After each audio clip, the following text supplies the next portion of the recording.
Hola, ¿qué tal amigos y amigas? Te saluda Rulo Han, fundador y administrador de Iron Maiden Fans Internacional, y del otro lado de la bocina tenemos, como ya es costumbre, como ya es tradición, a nuestro amigo y hermano Exxon Escalante, fundador y administrador de Judas Priest Fans México. Y recuerden ustedes estar aquí en Iron Priest, el único podcast, el único programa que junta a las dos comunidades más grandes de todo el continente americano en base de las dos bandas más legendarias del heavy metal, en este caso Judas Priest y Iron Maiden. ¿Cómo estás, Exxon?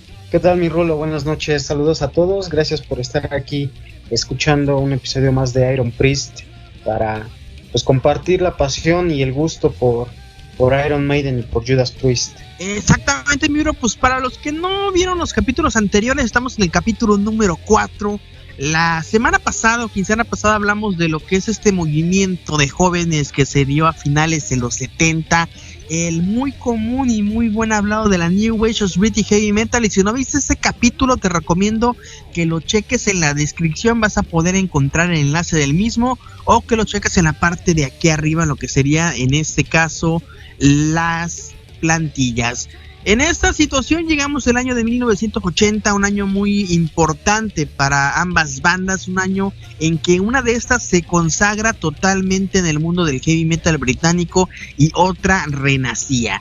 Nos referimos en este caso al British Steel de Judas Priest y en este caso al disco homónimo de Iron Maiden, los cuales fueron lanzados, si no mal recuerdo, el 14 de abril de 1980 y vendrían a ser un gran parteaguas con lo que sería el mundo del metal en la actualidad. En este caso, Edson, ¿qué piensas al respecto de esto? Sí, bueno, pues el año de 1980 fue muy importante para la historia del heavy metal, del metal en general. Como ahorita tú ya dijiste en el capítulo anterior, pues hablamos de la New Wave of British Heavy Metal, y en específico pues del lado de Iron Maiden y de Judas Priest, pues un parteaguas este año de 1980, abril, que fue el mes en el que se editaron estos dos discos o fueron lanzados. Entonces, pues bueno, Judas Priest ya venía con una carrera un poquito más avanzada, a diferencia de Iron Maiden, que pues apenas estaban debutando. Ya Judas Priest había conseguido pues éxito del lado de lo que era la Tierra del Sol naciente ahí en Japón, con su aclamado Unleashed in the East, ese concierto que fue grabado durante la gira del Killing Machine. Y bueno, pues ya Judas Priest tomando ya como referente el cuero, ya la vestimenta que pues Rob Halford había adoptado gracias a sus compras en tiendas de sex shop y tiendas de sadomasoquismo y demás, pues ya uniformados completamente con estropeadores, con piel, con cuero, pues llevaron a otro lado la música de Judas Priest, ya haciéndola pues muchísimo más pesada y pues tomando el estandarte de la nueva ola del metal británico que en ese tiempo se estaba dando. Y bueno, pues independientemente de lo que era Iron Maiden y Judas Priest, también Motorhead por su lado pues lanzó el Ace of Spades, el álbum más famoso de Motorhead, que contiene pues precisamente Ace of Spades, un himno a lo que es la vida de fiesta y de desenfreno de los metaleros o de los rockeros. También, por ejemplo, Saxon por ahí también ya había lanzado en el 79, un año antes, su álbum debut. Y bueno, también por ahí Tigers of Pantang también me parece que en el 80 tuvo su álbum debut. Y bueno, pues fue una bomba total, ¿no? Lo que fue este año de 1980 fue una revelación completamente total. Había pues ya nueva sangre, nuevos aires en el mundo de la música, del hard rock, del rock. Ya habíamos hablado que pues bandas como Led Zeppelin, Black Sabbath y Deep Purple pues ya estaban en decadencia. Bueno, Black Sabbath tuvo un renacimiento, renació como el ave fénix de las cenizas, con un Heaven and Hell completamente poderoso, completamente destructivo, algo que no se había escuchado nunca en la historia de Black Sabbath, unas composiciones ya muchísimo más maduras. Pero bueno, pues vamos a empezar desde cero y pues vamos a empezar a hablar acerca de lo que fue pues el forjamiento de esta nueva etapa en lo que es el heavy metal y bueno, pues el inicio de la historia de Iron Maiden con su álbum debut. Exactamente, mi bro, pues ya recapitulaste mucho lo que fue esta época de la New Wave. Si en el 79 muchas de estas bandas se forjaron en el The Bandwagon, como ya lo habíamos comentado en el capítulo anterior, ya en el 80 muchas de estas bandas recibieron la oportunidad de poder tener un disco formal con un sello discográfico. En el hecho de Iron Maiden, EMI opta por ficharlos, a diferencia de los amigos de Def Leppard, y de alguna otra manera el cambio o el fichaje que tenía EMI para ellos era por 3 álbumes. Ellos le pedían continuidad a la Doncella de Hierro, porque al ser un género que se estaba formando y estaba abriendo puertas, lo que ellos querían era una continuidad, no de te voy a dar la oportunidad de un disco, lo vas a desechar y después del segundo disco se van a separar y realmente pues no va a funcionar. En 1980 ya Steve Harris tenía la oportunidad de tener ya a un grupo de jóvenes con el objetivo principal de brillar en la música. Todo lo que hicieron de 1975 a 1980 se vio recapitulado con esto. Cuando ellos tuvieron la oportunidad de fichar con EMI, solamente estaba en sus filas lo que sería en este caso Paul Di'Anno, Steve Harris y en este caso pues Dave Murray. Dave se integra lo que sería el batería Clive Moore y finalmente se integra a una segunda guitarra Dennis Stratton. Y pues de ahí prácticamente las grabaciones del álbum, con esa controvertida producción por parte de Will Malone, que no le gustó a nadie de la banda, pero yo considero, yo creo y yo magnifico que en lo personal, pues para mí fue el álbum con el que me dio a conocer a esta banda. Yo no conocía a Iron Maiden con Bruce Dickinson, yo no conocía a Iron Maiden con otra persona que no fuera Paul Di'Anno en las vocales, con ese estilo punk y con esa portada muy punk que prácticamente dio a conocer a Iron Maiden el 14 de abril de 1980, un día justamente cuando también en el que ese momento, como tú ya lo estabas platicando, un gigante ya a comparación de Maiden hacía también el lanzamiento de su gran disco que es Beat the Steel. Así es, sí, de hecho, como tú lo comentas, bueno, yo también a Iron Maiden lo conocí con Paul Di'Anno, no lo había conocido. Había yo escuchado un par de canciones con Bruce Dickinson, pero el primer disco que compré de Iron Maiden fue el Killers, no fue el primero, sino fue el Killers, porque pues me llamó mucho la atención la portada del disco. Te decía yo en el capítulo anterior del podcast que pues cuando veía yo una portada de Iron Maiden, ya sea la del Killers o la del Number of the Beast, decía yo, no manches, ha de ser una música bien pesada, ¿no? Algo así como tipo death metal o algo así, pero realmente la música que venía dentro del disco pues no era tan pesada como uno se lo imagina, ¿no? Al ver semejante imagen. Pero sí, a pesar de que la producción, como tú lo comentas, fue muy pobre, o a muchos o a los miembros de la banda no les gustó, y bueno, que con las remasterizaciones posteriores incluso todavía se sigue escuchando muy, muy pobre la producción. A mí me encanta el disco. A mí, te lo comenté igual, el primer disco de Iron Maiden está dentro de mi top 3 de mis discos favoritos de Iron Maiden. La verdad es que es un discazo de principio a fin, no tiene ningún pero, no tiene ninguna baja.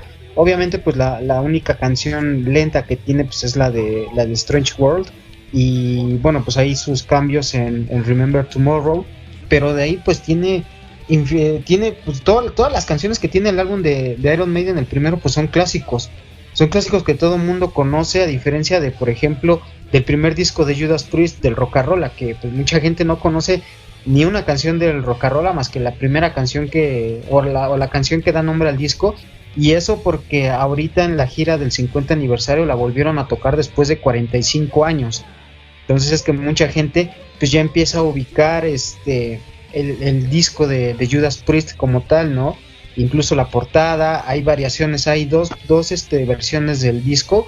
Una portada viene con la corcholata, que fue la portada original, con una corcholata de refresco que dice Rock'n'Rolla, y otra portada que fue una remasterización, si mal no recuerdo, de 1985 o 1986, por ahí así. Pusieron una tipo gárgola como robotizada, una cosa ahí medio bizarra, pero pues como tal, a diferencia de Iron Maiden, pues Iron Maiden sí tuvo mucha repercusión en el primer álbum, tanto así que pues a la fecha, digo, la canción de Iron Maiden, la homónima, pues no he visto ningún concierto donde nunca la toquen. Por ejemplo, Running Free es una canción que también pues prende demasiado a la gente cuando la tocan en vivo. Por ejemplo, también te podría decir Phantom of the Opera, que es de mis canciones favoritas de Iron Maiden, que si bien la he escuchado yo con Bruce Dickinson y con Paul Diano, obviamente en solista, pues siempre es un clásico de Iron Maiden, ¿no? Que siempre que la tocan de manera sorpresiva en alguna gira, por ejemplo en la gira del Somewhere Back in Time, pues fue una canción que volvía loca a la gente. Y en el caso, por ejemplo, de Judas Priest, pues bueno, te decía yo, vienen tocando rock and roll después de 45 años, el primer disco pues no tuvo un gran éxito o un gran impacto como lo tuvo el primer disco de Iron Maiden, pero pues obviamente yo digo que Iron Maiden tuvo ese éxito con su primer disco o ese impacto porque pues ellos ya traían una idea de lo que era el heavy metal, ¿no? De la música que se estaba creando, que ellos querían continuar por ese sendero de música pesada que se estaba dando en aquellas épocas. Y bueno, pues Judas Priest forjando su propio estilo tanto visual como musical, y bueno, pues también dentro de lo que es la mercadotecnia, ya en el British Steel pues ya viene el logo clásico de Judas Priest, el que empezaron a ocupar desde Stained Class de 1977. Y bueno, pues ya es lo que marca la diferencia, ¿no? Entre el British Steel y el Iron Maiden. Independientemente de que Judas Priest esté en mi banda favorita, pues la verdad es que mis respetos para el primer disco de Iron Maiden.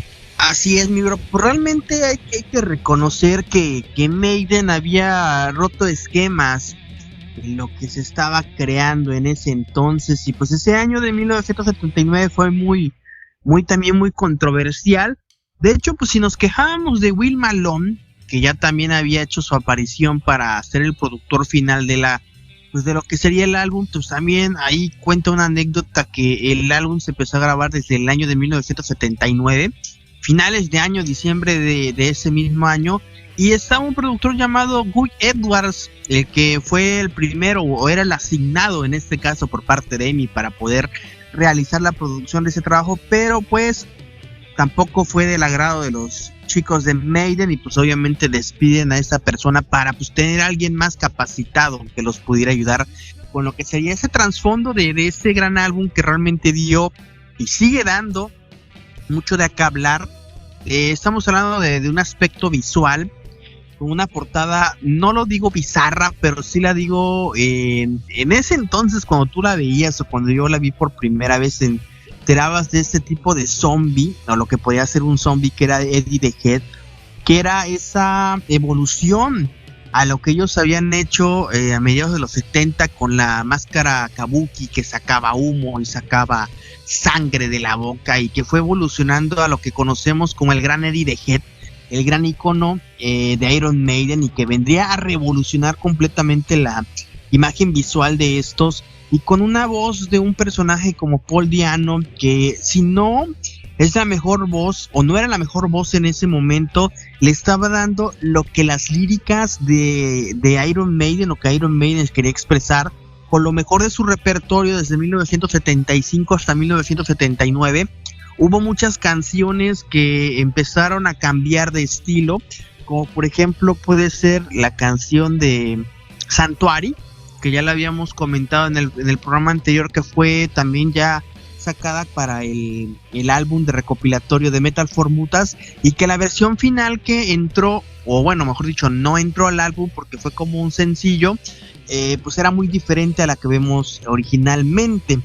Y pues realmente podemos hablar que el primer sencillo que sacó Iron Maiden fue esta canción de Sanctuary, que vino a manejar una portada que era algo más o menos como yo lo que te comentaba en el programa especial que platicamos del Shinjitsu, que yo hubiera preferido que en esta versión del Shinjitsu del año 2021 hubiera sido algo muy similar con lo que vimos con Sanctuary en 1980, que nadie, o antes de que saliera el álbum o que saliera la portada como tal, ya estábamos viendo la primera aparición de Eddie en ese sombrío personaje que correteaba a este chico en los callejones y en la oscuridad. Para mí eso fue algo muy interesante, y probablemente también fue algo muy completo.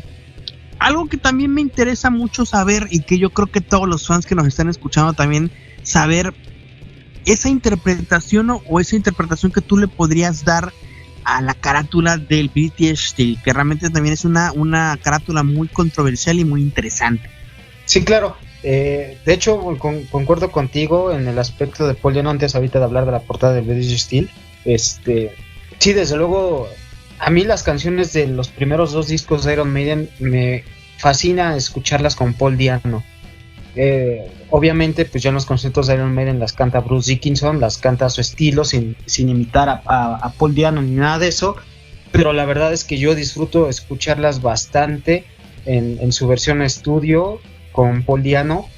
Y bueno, incluso en la canción de Charlotte y Harlotte hubo una regrabación, si me parece fue en 1988 creo, ya con Bruce Dickinson, pero pues de plano esa versión a mí no me agradó. Yo me quedo simplemente con la de Paul Di'Anno, porque pues sí le añade pues agresividad, le añade rebeldía, energía, fuerza y todo.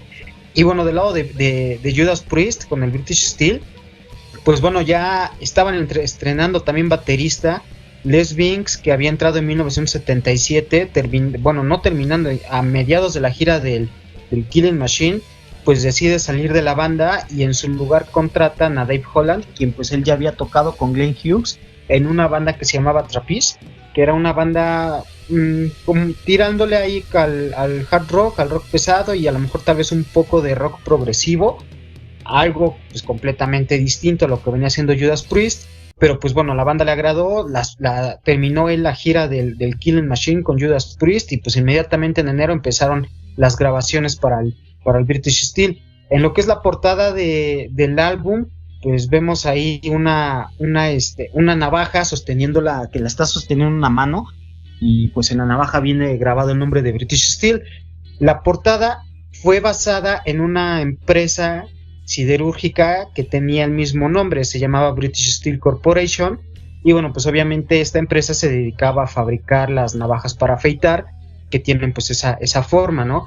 Y también lo hicieron como tipo homenaje o anécdota, porque Glenn Tipton pues estuvo trabajando algunos años en esa empresa, entonces pues como homenaje o como seña ahí de que Glenn Tipton estuvo trabajando en esa empresa, pues se hizo la portada. En la reedición o en la remasterización del 2010, que fue cuando se celebraron los 30 años del British Steel, pues ya quitaron la mano que sostenía la navaja y nada más se quedó la navaja con manchas de sangre, o bueno, hay un salpicón de sangre, pero pues en sí el significado de la portada no hay uno como tal. Muchos dicen que significa, bueno, en la época del punk, que estaba de moda el punk, pues los punks se identificaban con una navaja porque supuestamente pues venían o iban a romper con todos los esquemas, con todo lo que era el sistema que estaba establecido, y pues la mano sosteniendo la navaja sin cortarse, pues decía que el heavy metal pues podía aplastar o podía sostener al punk, ¿no? Sin necesidad de cortarse. Rob Halford posteriormente en una entrevista pues dijo que para él el significado de la portada de British Steel era que pues la navaja representaba el heavy metal y la mano pues representaba a los fans o al público, y que la mano no se cortaba al sostener la navaja porque pues el heavy metal no era una música dañina o no era algo que hiciera daño a los fans o a la gente que escuchara el disco. Fíjate qué interesante realmente. Yo considero que cada portada de cada álbum tiene un porqué. Hay muchas interpretaciones para todo este tipo de situaciones y es realmente interesante también conocer los distintos puntos de vista. Yo recuerdo cuando era muy pequeño, muy pequeño, me alcanzó a ver esa portada de este álbum en la casa de uno de mis primos, que obviamente era mucho más grande que yo. Entonces te quedabas impactado con ese tipo de situaciones. Por eso te hablo que tenía como 9 o 10 años o menos. Y es algo muy importante, es algo muy interesante y es algo muy concreto. Algo que tú comentabas, por ejemplo, en la remasterización que también hicieron este álbum, fue algo muy similar con lo que hicieron con Iron Maiden en el año de 1998, cuando sale esta versión de Eddie, exactamente la misma que en el 80, pero computarizada. Perdía prácticamente todo el estilo de que imponía este gran personaje, y solamente fue la única portada que salió con esta portada en especial. Yo creo que dentro de mi pequeña colección de CDs, ese es uno de los CDs que yo más de aclamo por la situación de lo que sería la rareza para mí, porque fue el primer álbum que yo escuché y esa versión remasterizada del 98 con esa portada muy diferente a todas las demás, pues realmente es especial. Obviamente siento yo que a los fans no le gustaron y por eso en las siguientes versiones de remasterización de Kiles, etcétera, etcétera, salieron exactamente las portadas igual como salieron en los 80, pero es también este punto de inflexión que yo creo que hace la música, que es muy interesante. Luego llegan los Digipack para eso del 2015, realmente de las más pobres versiones, yo diría, de Iron Maiden. Sinceramente, yo no sé en qué momento fueron a desaparecer los discos clásicos con cajita plástica y empezaron a hacer todos de cartón, emulando en ese entonces a lo que sería pues un vinil.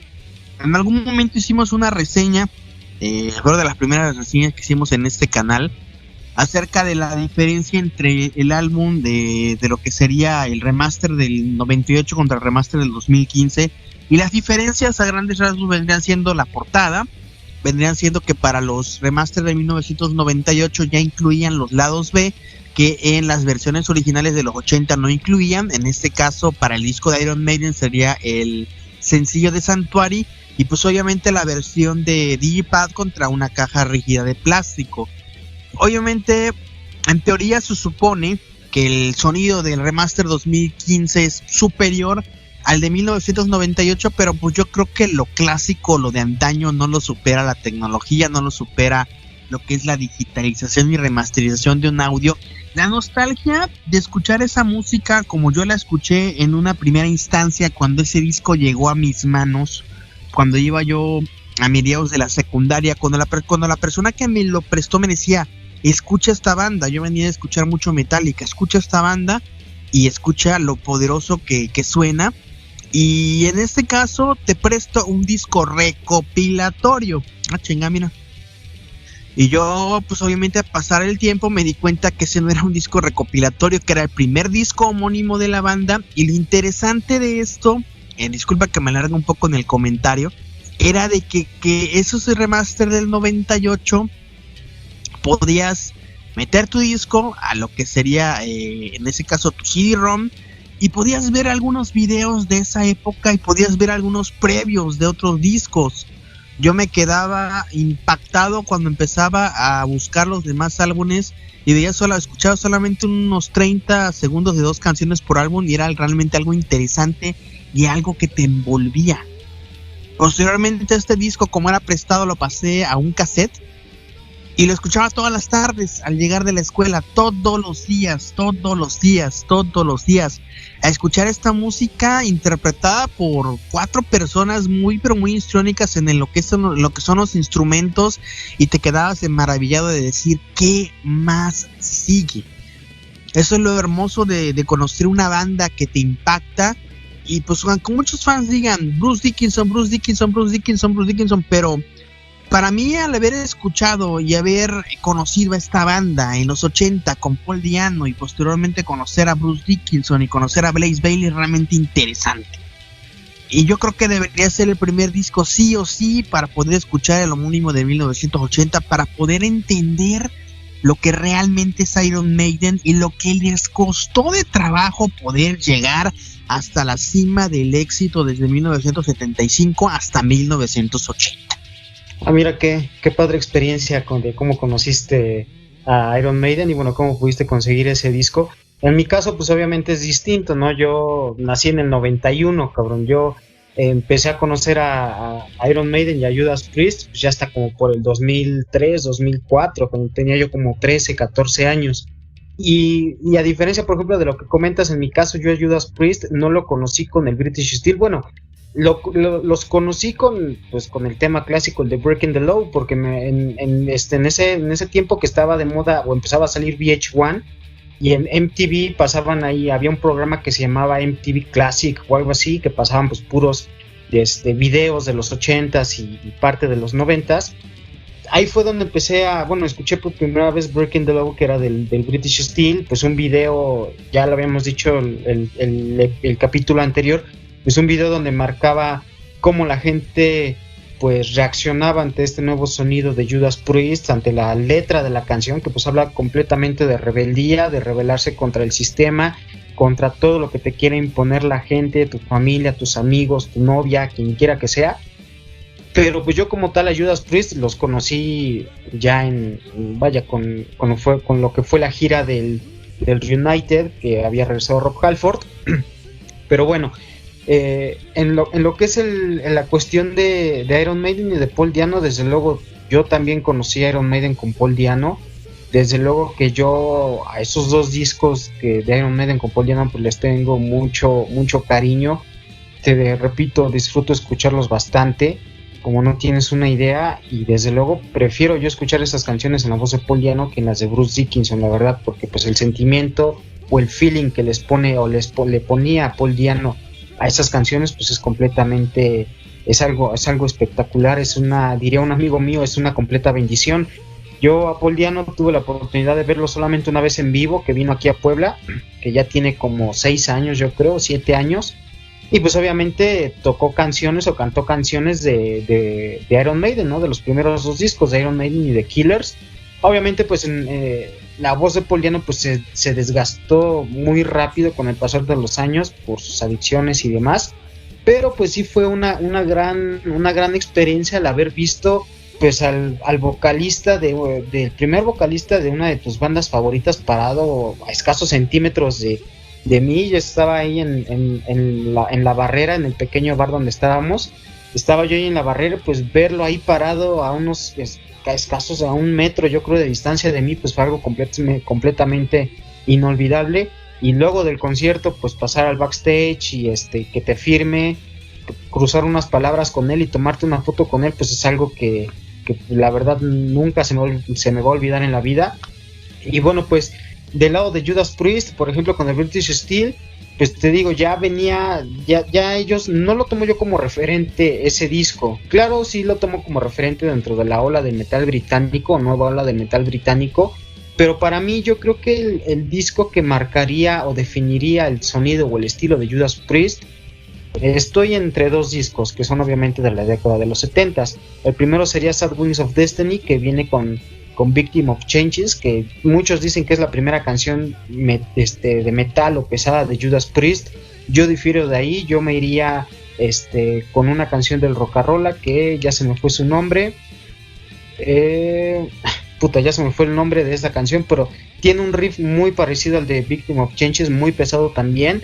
Y el otro disco que yo lo tomaría como referente de Judas Priest para conocerlos o para entender su propuesta, su sonido y su imagen, sería el Stained Glass, que para mí es el mejor disco de la década de los 70s de Judas Priest. Ya venía con el logo clásico, ya empezaban a ocupar los estoperoles, ya empezaban a ocupar la piel. Y bueno, pues el disco de British Steel lo grabaron demasiado rápido, fue grabado creo que en 25 o 30 días, fue grabado entre enero y febrero de 1980. Y algo muy curioso es que lo grabaron en los Starling Studios de Inglaterra. Quien el dueño de esos estudios pues obviamente era Ringo Starr, el baterista de los Beatles. Ahí en el estudio de Ringo Starr pues grabaron ese álbum. Y de hecho en la canción de Breaking the Law, no sé si recuerdes que en la parte del estribillo pues se escucha que rompen botellas y demás. Esas botellas que se rompieron las quebraron dentro del Porsche de Ringo Starr, ahí que estaba estacionado fuera del estudio de ellos. Ringo Starr también presenció ahí un par de días las grabaciones de Judas Priest, estuvo ahí platicando con Tom Malone, quien era el productor o fue el productor de British Steel. Tuvo ahí un par de pláticas con Rob Halford, con Glenn Tipton, con KK Downing, con los miembros de la banda y con el productor. Y la verdad ahí sí desconozco si Ringo Starr pues tuvo ahí algún desacuerdo porque rompieron las botellas de leche. Fueron unas botellas de leche las que quebraron dentro de su Porsche, pero pues el disco lo grabaron pues en 25 o 30 días. Obviamente no lo grabaron en 6 días como a lo mejor lo hizo Black Sabbath en su álbum debut, pero pues yo digo que es la energía que en ese momento ellos tenían y la motivación que ellos tenían al ver que pues se venía un movimiento muy grande dentro de la escena del heavy metal, una canción, un disco que ya venía pues completamente más agresivo, a diferencia del Killing Machine, que a mí se me hace un disco un poquito más suave. Ya British Steel venía muchísimo más agresivo, la producción pues sonaba muy limpia, la batería de Dave Holland sonaba muy limpia, ya canciones como Rapid Fire, que pues su nombre lo dice, ¿no? Fuego rápido o fuego veloz, pues habla de no perder pues las oportunidades que se te presentan en la vida y dar todo por lograr las cosas que tú quieres. Metal Gods, que pues se transformó en uno de los himnos de Judas Priest, y fue la canción que dio el nombre o el apodo a Judas Priest, ¿no? Los Metal Gods, los dioses del metal.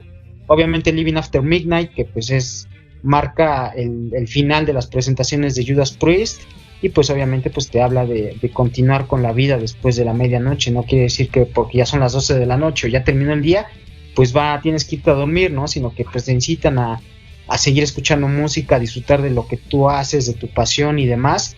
Y pues fue un disco muy interesante, un disco que partió un antes y un después con Judas Priest, y desde luego pues obviamente en la gira de promoción que tuvieron en Estados Unidos, pues se llevaron a Iron Maiden como teloneros. Estuvieron como telonero, Iron Maiden estuvo como telonero de Judas Priest en algunas fechas, y Judas Priest estuvo como telonero de Kiss en algunas fechas en Estados Unidos también, promocionando el British Steel. Entonces pues fue algo muy curioso, ¿no? La gira de promoción, que en algunas fechas Judas Priest fue el headliner, y en otras fechas Judas Priest fue el telonero, como en el caso de la gira que en ese momento Kiss estaba promocionando Unmasked, ya con Eric Carr, el famoso zorro, en la batería. Entonces pues sí es algo muy, muy curioso por ahí la forma en la que Judas Priest pues estuvo promocionando el British Steel. Exactamente, mi bro, pues ya de la gira yo creo que vamos a detallar más profundamente en el segundo segmento, porque hay muchísimo que hablar de esta gira y realmente es muy interesante todo lo que comentas. Siempre me quedo impactado con los buenos comentarios que eliges y el porqué de las cosas, o sea, el porqué de todo. Yo creo que en gusto se rompen géneros. Yo siempre lo he dicho, las personas que escuchan mis reseñas que hacemos en mi canal, algunas están de acuerdo, otras no, pero al fin de cuentas es el gusto de un fan para otro fan. Yo creo que ni el buen Nexo ni un servidor somos críticos de música, somos melómanos, somos eruditos, somos solamente fans que hablamos de nuestras experiencias, de nuestras bandas favoritas, que nos han llevado a crear comunidades como Judas Priest Fans México, Iron Maiden Fans Internacional, y que solamente platican de sus bandas, así de sencillo. Y yo creo que eso es lo chingón y eso es lo bonito de ese tipo de programas, que lo puedo decir abiertamente. Yo no he visto ningún programa que hable de estas dos bandas, y si lo hay, corrijan en los comentarios, no lo he visto. Eso es lo interesante de esto. Vamos a pasar al segundo segmento a platicar ya más detalladamente de cuestiones de producción, de cuestiones de sencillos, de cuestiones de críticas de este álbum, repercusiones, tours y demás. Pero antes de irse al siguiente segmento, ¿con qué canción nos iríamos, mi buen Exxon, para ir amenizando esa tarde, noche, mañana, dependiendo de nos gustes estar escuchando? Pues sería con una canción de mis favoritas del British Steel, igual de este álbum, pues no le encuentro tampoco ningún pero, al igual que al de Iron Maiden. Todo el álbum es genial, es increíble. Y pues bueno, hay una canción que no habían tocado desde 1980 en la gira de British Steel, y la tocaron luego en la gira del 30 aniversario del disco en 2009-2010. Y esta canción se llama Steeler, tiene un riff completamente veloz, el doble bombo que ahí le trata de meter Dave Holland a la batería suena increíble. Dave Holland para mí ha sido el mejor baterista que haya tenido Judas Priest, a diferencia de otras personas que dicen que Scott Travis con el solo de Painkiller pues es el mejor baterista que ha tenido Judas Priest. La verdad es que para mí el mejor siempre ha sido Dave Holland. Yo creo que también porque mi época favorita de Judas Priest pues es la ochentera, entonces yo creo que por eso siempre he creído que para mí Dave Holland ha sido el mejor baterista de Judas Priest. Así que pues vamos a escuchar esta canción que se llama Steeler, y pues espero que en la gira del 50 aniversario, si es que vienen a México antes de que esta pandemia nos termine de consumir, pues podamos escucharla en vivo. Ya ni me digas de la pandemia, esperemos que el siguiente año todo se componga. Pero pues bueno, amigos y amigas, pues recuerden que estamos aquí en Iron Priest, Del otro lado de la bocina tenemos a nuestro buen amigo Exxon Escalante y de este lado tenemos a tu humilde servidor Lohan.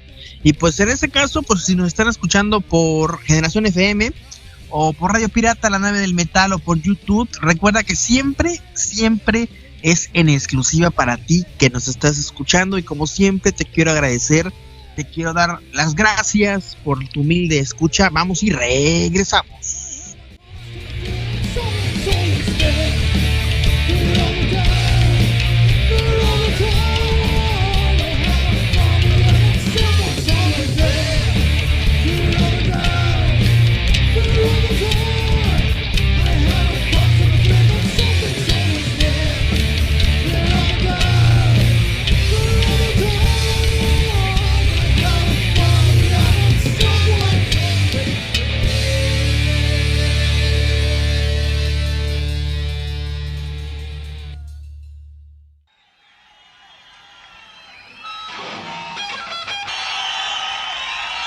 Thank you very much indeed. You're very, very kind, very nice, considering it's the first time we played here. Thank you, we appreciate it very much. I'm going to give you another new one from the British Steel album. This is called The Steeler.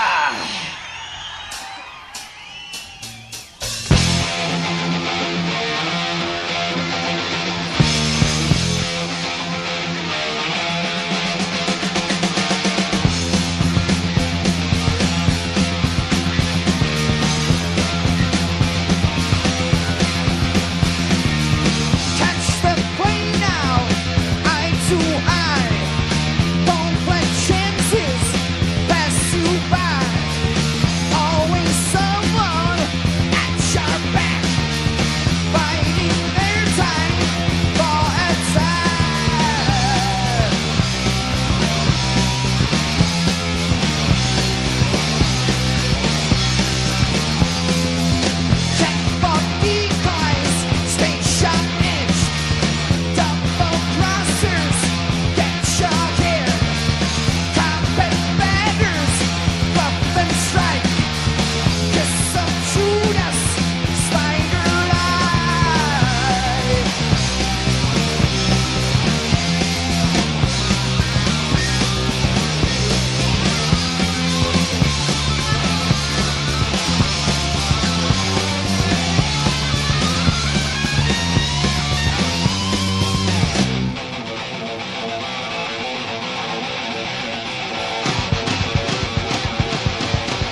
so very much indeed. It's been a real pleasure playing for you tonight. A great pleasure. You think you're bright alive and nothing comes that time. There is no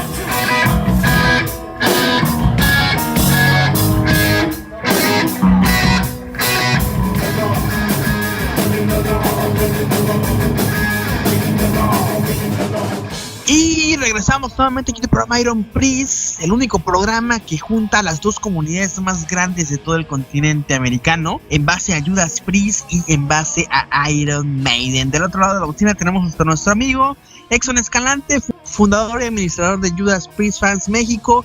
Y de este lado tenemos a Rulo Han, fundador y administrador de Iron Maiden Fans Internacional. Acabamos de escuchar una gran canción del álbum British Steel, que realmente vino a revolucionar esquemas, paradigmas y demás situaciones con respecto a la música. Ya hemos platicado en el primer segmento de generalidades y demás, y en este segundo segmento pues vamos a empezar con adecuaciones y con conclusiones acerca de este álbum. Ya platicamos que en el caso de Iron Maiden sacaron un sencillo que se llama Sanctuary, sacaron en ese caso pues lo que sería el disco como tal, y la promoción fue de forma generalizada. Algo que comentaba Exxon, y yo creo que nos vamos a llevar gran parte de este segmento, es la gira. De alguna otra manera hubo momentos en los que Iron Maiden y Judas Priest compartieron escenario, principalmente en el Reino Unido, ya lo había comentado Exxon. Y posteriormente, no recuerdo si Iron Maiden tuvo posibilidad de viajar a Estados Unidos en 1980. Me parece que no. La verdad no recuerdo bien el dato. Tendría yo que checar el tourbook de cerca de esta gira. Pero me parece que no viajaron a Estados Unidos en su primera instancia. Solamente se enfocaron a lo que sería Europa. Prácticamente darlos a conocer de poco a poco, principalmente en su país como Reino Unido, donde ya los conocían de alguna otra manera tocando en Pugs and Pugs, pero no como una banda profesional. Y en la segunda parte de la gira vendría siendo lo que sería parte de Europa. Hubo muchas repercusiones y hubo muchas cosas que poder contar, ¿no, Exxon? Así es, mi Rulo, sí, ahorita que lo mencionas de lo de la gira de Estados Unidos, sí, me confundí. Judas Priest actuó con Kiss en Estados Unidos, me parece que también estuvo por ahí con Def Leppard y Scorpions, pero sí creo que Iron Maiden no viajó a Estados Unidos en esa parte de la gira, solamente compartió escenario con Judas Priest en el Reino Unido. Y bueno, pues de la promoción del disco del British Steel, a diferencia de Iron Maiden, pues Judas Priest lanzó los sencillos después del lanzamiento del disco. Fueron 3 sencillos los que se lanzaron. El primero fue, me parece que fue Living After Midnight, que fue lanzado en, no recuerdo el nombre, el mes, pero luego de ahí el segundo, que fue en mayo, fue el Breaking the Law. Tanto Breaking the Law como Living After Midnight llegaron al número 12 del chart del Reino Unido.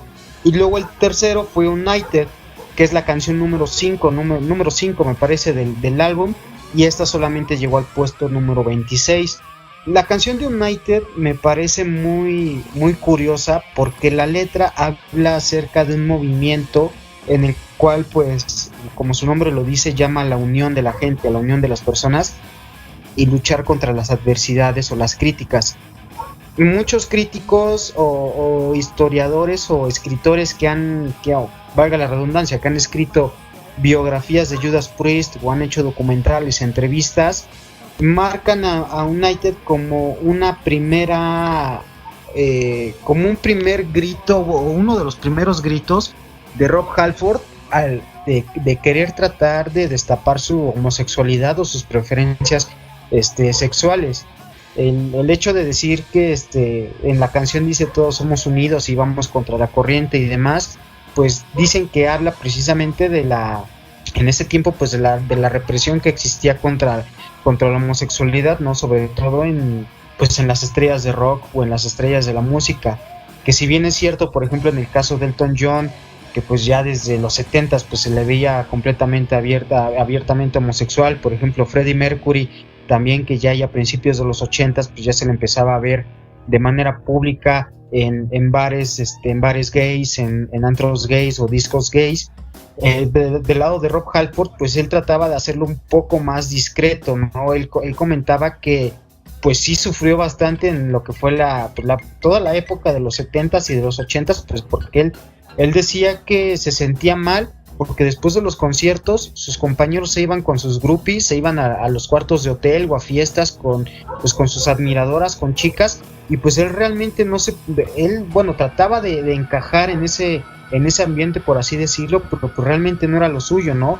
A él no le gustaban las mujeres, él no se sentía a gusto besando a una mujer o tocándola, entonces pues él lo que prácticamente hacía era después de los conciertos, igual ahogado en drogas y en alcohol, precisamente para poder tomar valor, por así decirlo, pues tratar de darse una escapada a algún bar gay, a alguna disco gay, y pues tratar de divertirse como a él le gustaba, ¿no? Entonces sí, se dice que esa canción de United pues era como un pequeño guiño hacia la represión que Rob Halford sentía en ese momento. En ese momento no podía, él decía que no podía, o pensaba que no podía gritarle al mundo que era homosexual, porque pues Judas Priest comenzaba a escalar la cima, ya estaba por llegar a la cima del éxito, ya habían tenido éxito, te lo había dicho, en Japón con el Lonely the East y pues la gira del Killing Machine, y pues él temía que pues al momento de que le dijera a sus fans que él era homosexual, pues obviamente se le iba a revertir todo su éxito, la gente se iba a burlar de él, lo iban a humillar, y pues la gente, los jóvenes iban a decir, no, pues cómo puede ser posible que el hombre al cual admiro más, al cual imito, al cual quiero cantar como él, pues le gusten los hombres, ¿no? Obviamente ya ahorita pues la mentalidad ya cambió, ya son completamente diferentes las formas de pensar de las personas, pero pues sí, en ese tiempo sí Rob Halford no la pasó muy bien con ese sentido de lo que es su homosexualidad. Y bueno, pues de hecho también hay por ahí cuenta, Rob Halford lo contó en su autobiografía, la de Confess, que pues por ahí también trató de acercarse a Paul Di'Anno ahí en una de las fechas que tuvo con Iron Maiden, trató ahí como de coquetearle, pues obviamente Paul Di'Anno no le respondió al coqueteo, pero pues eso ahí dicen que Rob Halford trató de echarse al plato a Paul Di'Anno.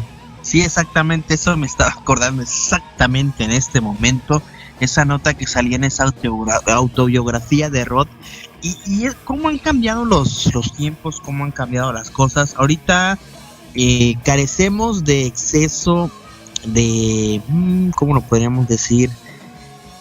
Si en los 80 había represión, yo creo que en la actualidad pues hay mucha liberación. No, yo no tengo nada en contra de los estereotipos. Respeto mucho esa parte, pero han cambiado mucho los tiempos, la verdad. Y imagínate qué hubiera pasado si Rod Halford hubiera dicho abiertamente en 81, 82, soy gay, quiéreme y acéptame como soy. Pues obviamente la gente se le iba a venir encima, y pues era prácticamente truncar la carrera no de una sola persona, sino de una banda. Él siento que hizo el sacrificio no tanto por él y por su banda, un sacrificio que lo llevó muchos años a estar pues en ese caso ocultándose.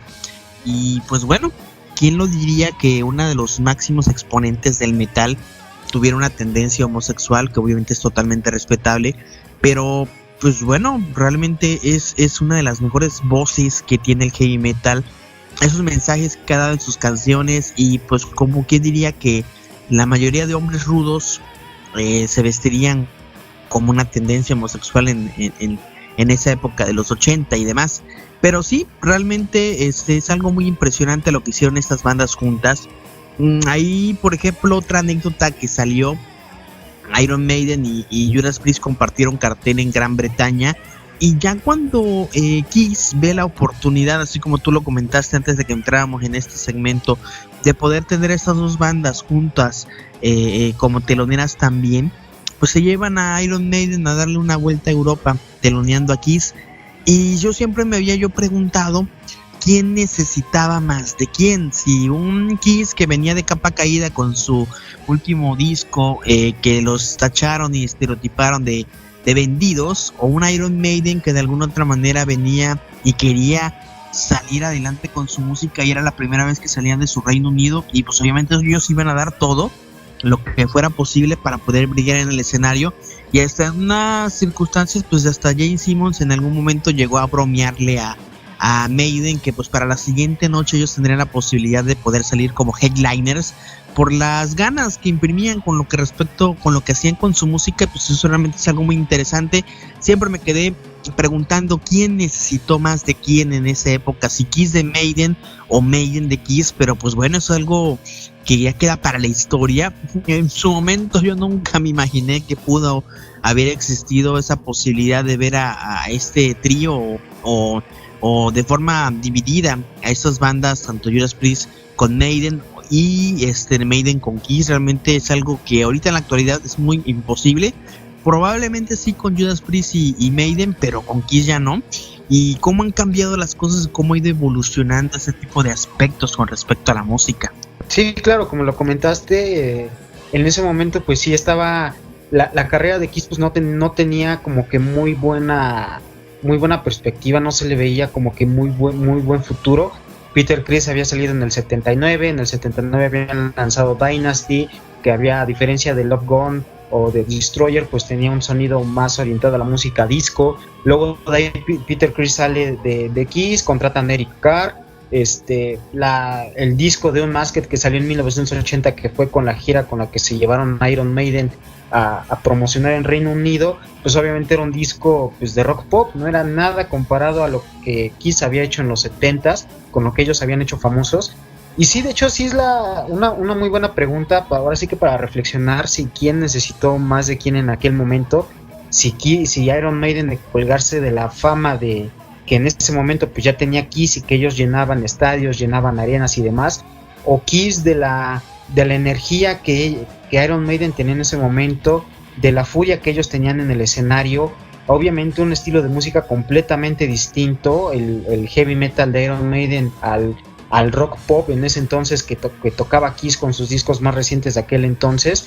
Y de la pequeña broma esa que comentaste que le hizo Gene Simmons a Iron Maiden, creo que se lo comentó a Steve Harris.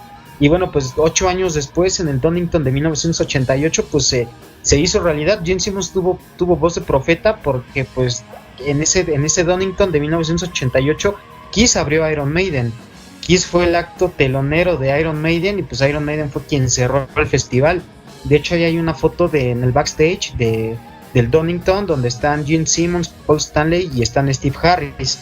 Y de hecho también en la gira de 1980, Gene Simmons se acercó a Paul Diano y le comentó que recién había escuchado el disco de Iron Maiden y que le había encantado bastante, que le había parecido una música muy buena, que le había encantado el disco, le había encantado cómo cantaba Paul Diano, y que pues Gene Simmons les ofreció todo su apoyo.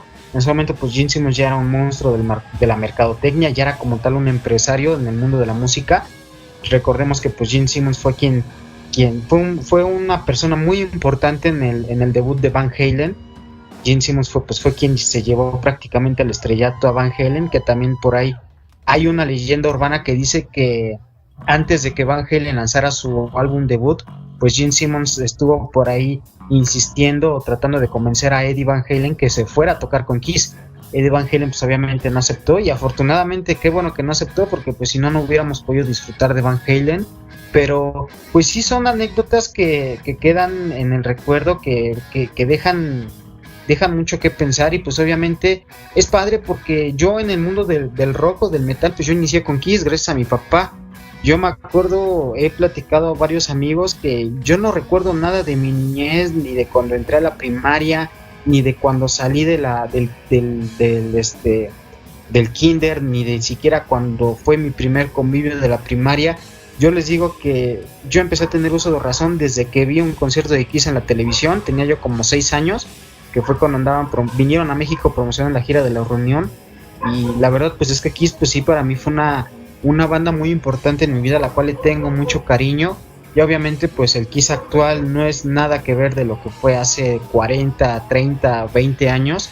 Pero pues sí, para mí Kiss sí fue una banda muy importante dentro de lo que fue mi formación musical o de mi gusto musical. Y bueno, pues Iron Maiden igual, desde luego. Cuando me enteré que Kiss había compartido escenario con Iron Maiden, que habían ido de gira juntos, pues fue algo muy padre, porque dije, no manches, 2 de mis bandas favoritas juntos en una misma noche, juntos en un mismo escenario, fue la locura total. Me hubiera encantado haber estado en ese momento y haber escuchado God of Thunder, haber escuchado Detroit Rock City con Kiss, y después haber escuchado Iron Maiden, haber escuchado Prowler, haber escuchado Running Free, haber escuchado pues todas las canciones que que me encantan de estas dos bandas. Y bueno, pues de Judas Priest ni se diga, el poder o el desear haber vivido esa época dorada de Judas Priest, el haber visto a Dave Holland sobre el escenario con Judas Priest tocando, a Rob Halford, a Glenn Tipton, a Keke Downing, a Ian Hill en su momento más de mayor auge o de mayor apogeo, pues es algo que yo le envidio a toda la gente que sí los pudo ver, que sí lo pudieron ver en algún momento. Y pues bueno, ahora sí que como dicen, las cosas pasan por algo, cada quien nació en la época que le corresponde, pero pues la pasión es la misma, ¿no? Se comparte la misma pasión, se comparte el mismo gusto, y pues eso es lo padre de este rollo. Sí, exactamente, bro. Como no existiera una máquina del tiempo, y yo creo que la mayoría de los metaleros preferiríamos la década de los 80 para vivir. Realmente volver en el tiempo no se puede. Yo creo que es algo que ya quedó en la historia, y esos tiempos jamás en la vida van a volver a regresar. Jamás en la vida vamos a volver a tener música como la que teníamos en ese entonces, y ya queda para la posteridad, queda para las leyendas. Y pues uno de los aspectos más importantes de los fans pues es transmitir esa música y darle legado a nuestros hijos, y de sus hijos a sus hijos, etcétera, etcétera, y que quede en la historia que había bandas como Iron Maiden, como Judas Priest, como Kiss, como Saxon, como Metallica, no, como infinidad de bandas que de alguna otra manera vinieron a dar tantas alegrías a tantas personas, a dar lo mejor que podían en el escenario, y a llenarnos de tanta nobleza con lo que era su música. Yo siempre, como te comentaba en el primer segmento, quedaba extasiado al escuchar ese cassette grabado de Iron Maiden, y era mi perdición estar haciendo mis labores de casa, mi tarea, y estar escuchando esa música. Era algo muy interesante, muy, muy chingón, y son esas anécdotas que uno recuerda de cómo conoció a su banda favorita. Y pues bueno, realmente es espectacular, y qué bien que haya fans que todavía tengan ese sentido y esa noción, y que más jóvenes se sigan integrando a estas bandas, porque en algún momento lo dijo Bruce Dickinson en alguna de sus conferencias. Ellos venden, ellos llenan estadios, pero no con personas contemporáneas de su edad, sino con jóvenes a los cuales también les ha llegado ese sentimiento de la música, y a los cuales también ha contagiado con ese sentimiento de la música. Eso es lo chingón, lo bonito de la música, y es lo que va a causar legado, y lo que va a causar testimonio acerca de lo que está haciendo la música.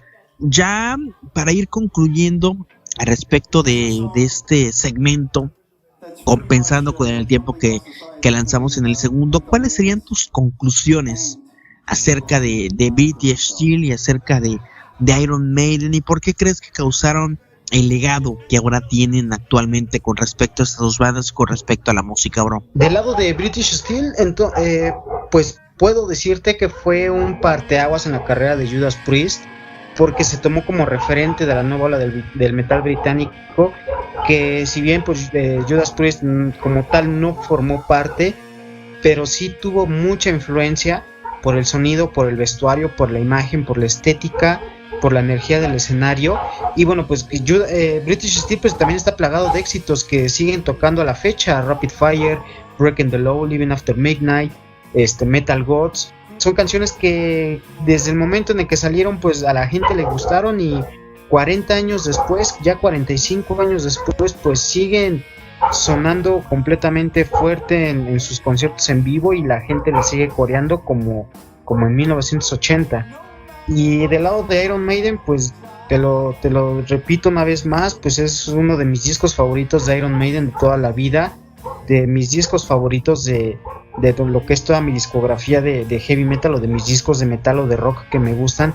Es uno de mis favoritos, sin duda.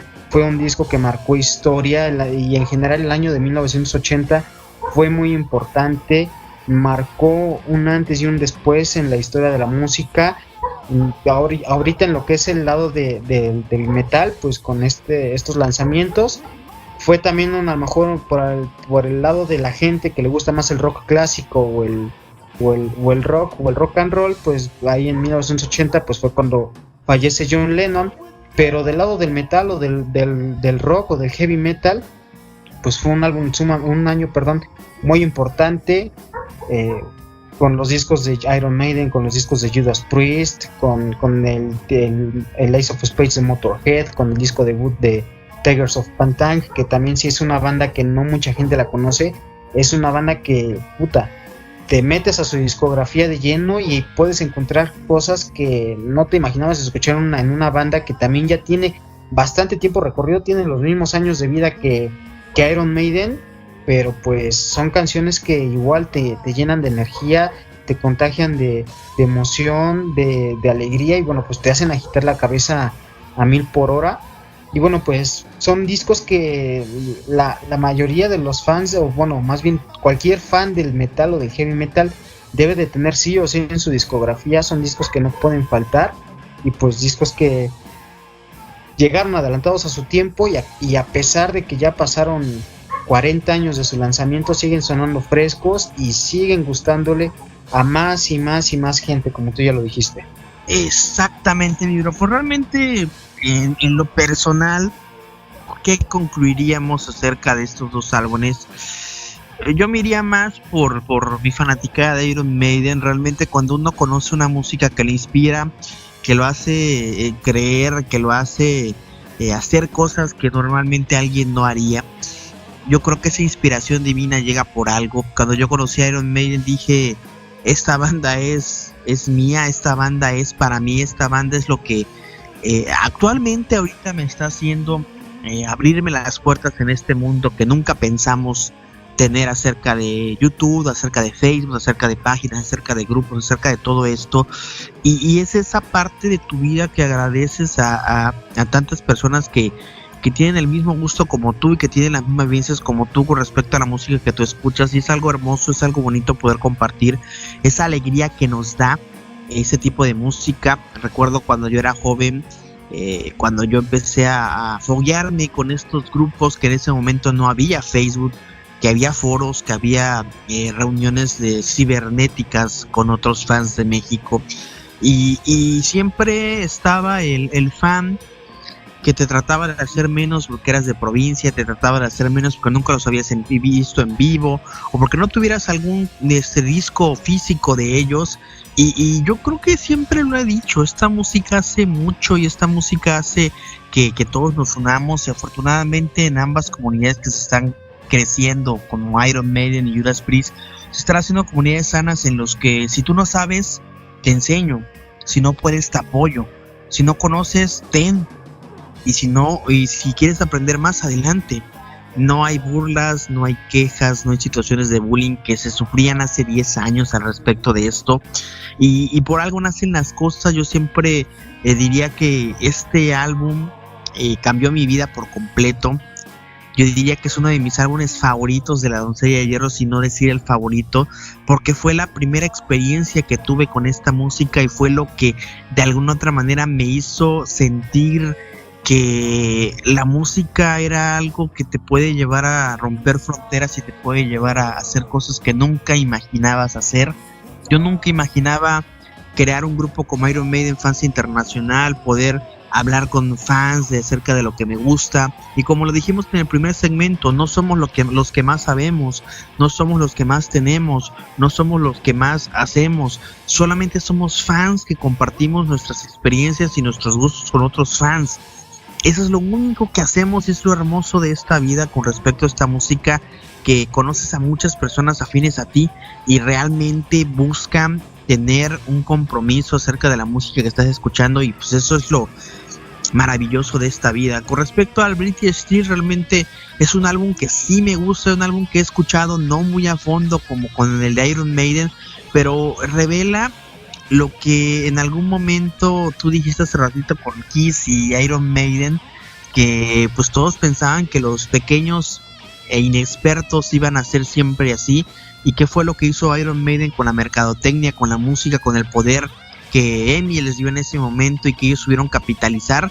Pues prácticamente crearon un monstruo que en la actualidad sigue impresionando a millones de personas, y qué mejor decir soy un fan de Iron Maiden, y los conocí con su primer disco, y los conocí cuando realmente pues nadie daba un peso por ellos. Así es, mi Rulo, y bueno, pues qué padre que pudiste vivir esa etapa en la que pues se compartía el material de manera física.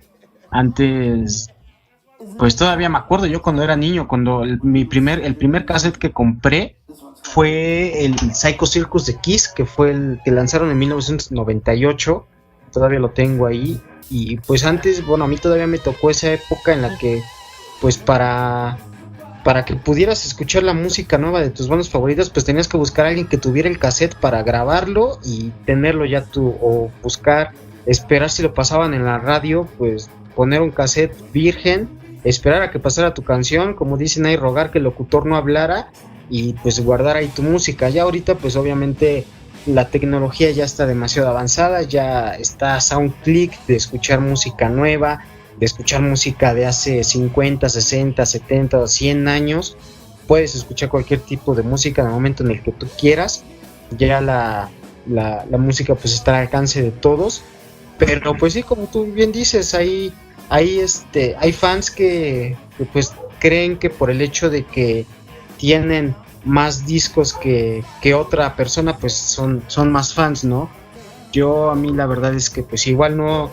En mi época de adolescente, pues también no tuve mucha oportunidad de comprar tantos discos por la cuestión pues económica, pero pues ya conforme pasó el tiempo, como fui creciendo, pues ya pude empezar a hacerme yo de mis propias cosas. Y sí, como dices, si no conoces a una banda, pues escúchala. Si sabes que, oye, mira, acabo de escuchar esta banda que no sabía yo que existía, ya tiene 30 años, ya tiene 10, 12 discos, pero no sabía yo que existía, escúchala. Tiene muchas influencias claras de Iron Maiden, tiene muchas influencias claras de Judas Priest, de Metallica, de Megadeth, no sé. Pero pues sí es el sentimiento por compartir la música y el hecho de pues de querer salir adelante como comunidad, como tú bien lo dices, ¿no? Yo también cuando creé la página de Judas Priest Fans México no creí que fuera yo a tener tanto alcance como lo tengo ahora. Pues ahora sí que prácticamente yo solo he sacado adelante la página, he tenido ahí personas que me han apoyado durante algún tiempo, han salido, pero pues ahora sí que ahí seguimos al pie del cañón, seguimos al pie de batalla y pues esperando que esto pueda seguir creciendo más para poder conocer igual más gente que a lo mejor nos va a contar anécdotas que nosotros no sabíamos ni de Iron Maiden ni de Judas Priest, que va a contar y va a decir, oye, ¿sabes qué? Es que en tal año o en tal gira, fíjate que pasó esto, o mira, tengo una revista de tal año donde viene estas declaraciones que hicieron tales personas y cosas así, ¿no? Entonces, todos los días aprende algo nuevo, todos los días aprende algo que desconocías, aunque así sea de tu banda favorita, siempre vamos a conocer más cosas y más detalles de ciertas circunstancias, y pues eso es lo bueno de tener pues contactos o tener con quién platicar, con quién hablar y con quién intercambiar ideas. Y ya para concluir y para pasar al punto de que Exxon nos dé sus redes sociales, yo como humilde consejo les diría, si tienes un sueño, búscalo. No importa quién te critique, no importa qué te digan, si haces las cosas bien, haces las cosas mal. De los sueños vivimos y yo creo que los sueños se pueden llevar a donde quieran. Realmente ese es el consejo que yo les puedo dar para finiquitar este programa. Y pues el sueño que Iron Maiden tuvo en su primer álbum, que era tratar de triunfar y tratar de ser escuchados fuera de su país o fuera de los oídos de las personas que ya los habían escuchado en su momento, se cumplió. Y ese sueño que ellos viven día a día, prácticamente yo creo que lo vivimos todos. Y de sueños está hecha la vida y de sueños está hecho este mundo. Sigue tus sueños, no importa que te critiquen, no importa que lleguen los de Iron Maiden Fans México, y te digan que haces las cosas así, no importa nada. Aquí solamente importan los hechos. Que te digan que no puedes ser tanto, no tienes 30 discos de Iron Maiden. Sí, no fundaron la ¿cómo se llama esa madre? De la red latinoamericana de clubs de Iron Maiden. No importa lo que te digan, aquí importan los hechos realmente, con que hagas las cosas y la pasión que le pongas. Nadie estudió para esto, simple y sencillamente lo hacemos por pasión y amor al arte. Ahora sí, mi hermano, antes de despedirnos, sus redes sociales y pues para concluir este programa. Sí, claro, mi Rulo, pues ya saben, pueden seguir las redes sociales de Judas Priest Fans México en Facebook, Twitter e Instagram, y desde luego pues también el canal de YouTube como Judas Priest Fans México. Ahí estoy subiendo reseñas o videos de Judas Priest. Por ahí subí la reseña apenas de Raise Your Fist, el último o el nuevo sencillo de Cakes Priest, que estuvo muy bueno.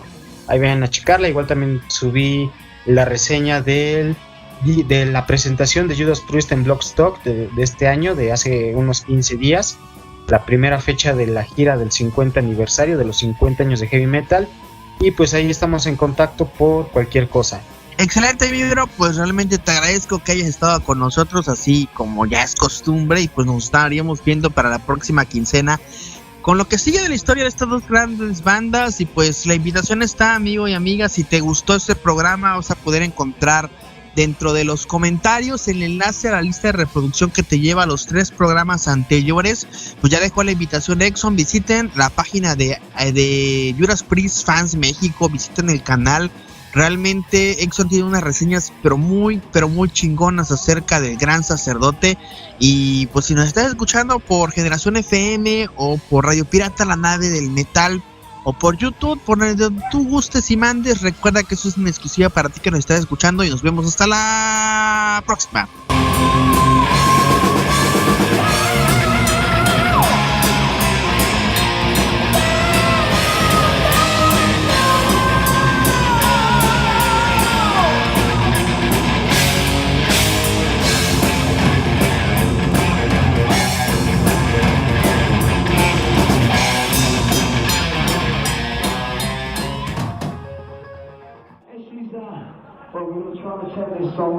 This is a song called I'm Free.